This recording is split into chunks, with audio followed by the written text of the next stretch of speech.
Francisco, que propone que haya una comisión que estudie la incorporación de las mujeres como diaconisas en la iglesia, una figura que para muchos es muy familiar y para otros una palabra rara. Está con nosotros la hermana Marta Cuatrín, que ha tenido la gentileza de venir a visitarnos. Le agradezco que se haya tomado el trabajo y que tal vez nos pueda ayudar a entender un poco de este tema. Y veremos, haremos lo posible.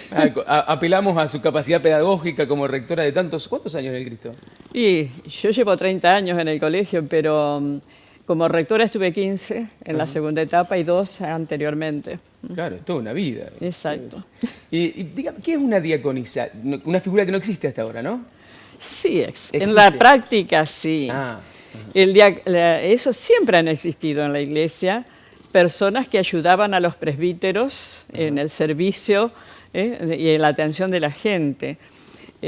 Hoy, investigando un poquito mejor el tema, veo que ya cuando recién se inicia la iglesia, las diaconisas eran las encargadas del bautismo de las mujeres, porque la costumbre era sumergirse en piletas y tenía que entrar desnuda la persona. Entonces, para esa función había mujeres encargadas, llamadas diaconisas, que ejercían esa ayuda, diríamos ahí, en los primitivos tiempos de la iglesia. Claro, el Papa alude a eso, porque el Papa dice que en los comienzos había. En los comienzos mujeres. Había. Sí. Ahora, después también leí que cuando se recurría a la iglesia para problemas de maltrato de la mujer, eran las mujeres las encargadas de corroborar si había daños corporales en la misma, ¿no es cierto?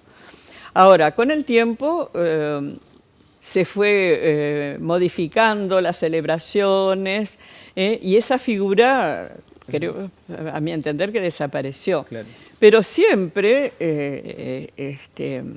existió el diaconado, claro, porque el sacerdote en su ministerio tiene muchas cosas que hacer y no puede atender a las necesidades de la gente.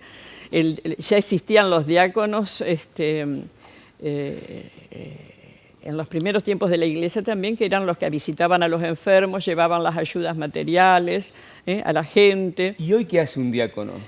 Hoy el diácono es la persona encargada es decir, en primer lugar, es el paso previo al sacerdocio.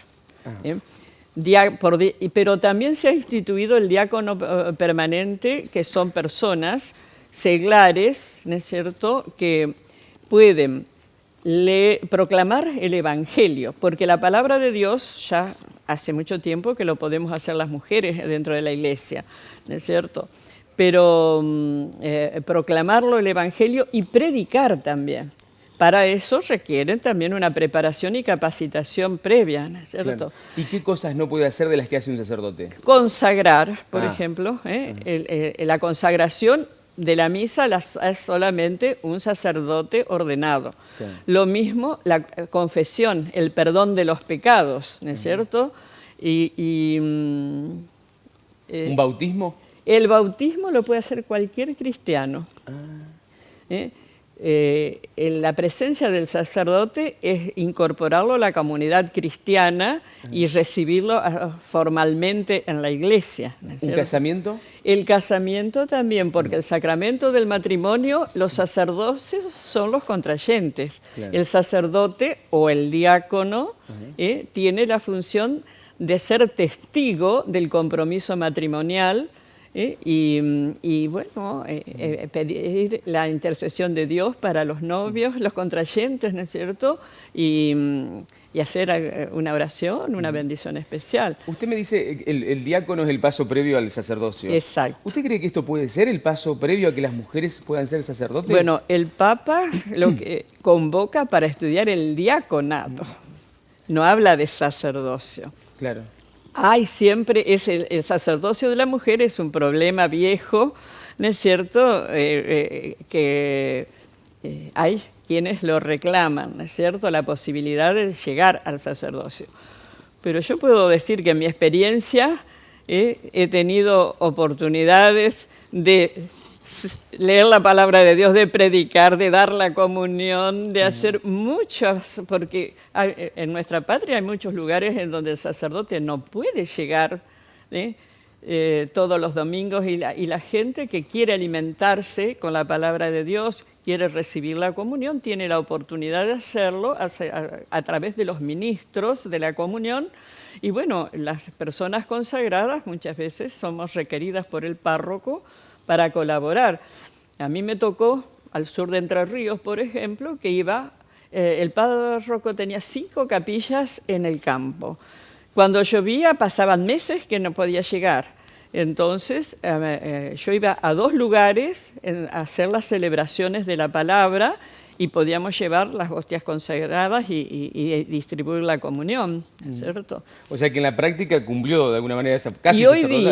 día, aquí en la diócesis, existe el ministros de la comunión, en donde varones y mujeres casados hacen funciones de diácono, si se quiere, porque puede estar la celebración de las exequias, la están haciendo muchos seglares. Acá en el cementerio municipal siempre hay un grupo de ministros de la comunión que reciben al difunto, oran por él y demás. O sea que el Papa de alguna manera está ayornando en los... Yo pienso lo que está el Papa lo sucediendo que ya. quiere es ordenar Claro. y facilitar para los lugares en donde no está permitido Claro. eso, porque también me he encontrado con lugares en donde por ahí Hay resistencia. eso no hay resistencia, Claro. exactamente, sí. Sí, sí.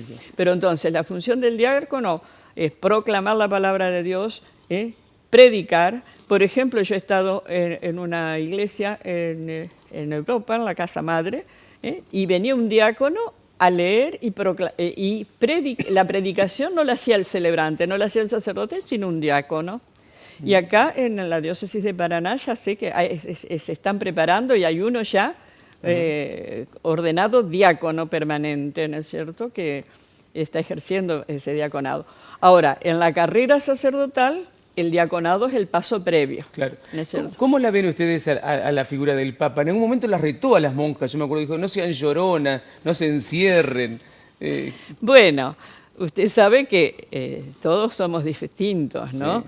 Y bueno, hay congregaciones que están muy, diríamos, dedicadas a un servicio retirado, Claro. en donde no tienen contacto con la gente. Las de clausura. Las de clausura, sí.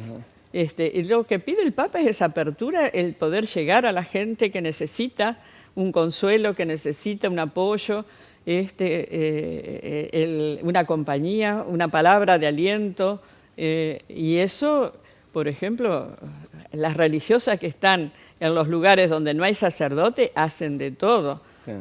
Preparan para la comunión, preparan para todos los sacramentos. Eso es lo que pide el Papa. Y en caso de necesidad también bautizan.